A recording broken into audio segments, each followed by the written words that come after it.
Hello everyone and welcome to the AutoPedia channel.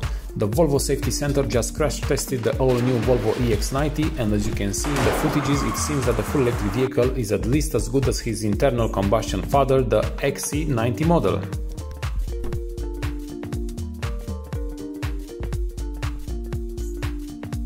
The EX90 was for the moment just tested in a frontal impact, remaining to see how it behaves in a side and rollover crash test. But as we already know, the EX90 has an amazing strong safety base inherited from his predecessors.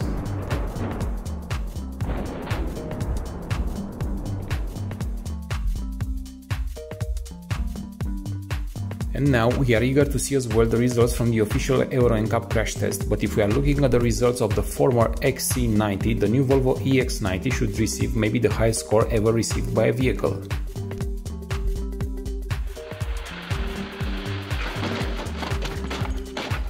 And with that being said, now please stay with us for the upcoming complete crash test of the new Volvo EX90, and if you enjoyed the video, please hit us with a like and stay safe.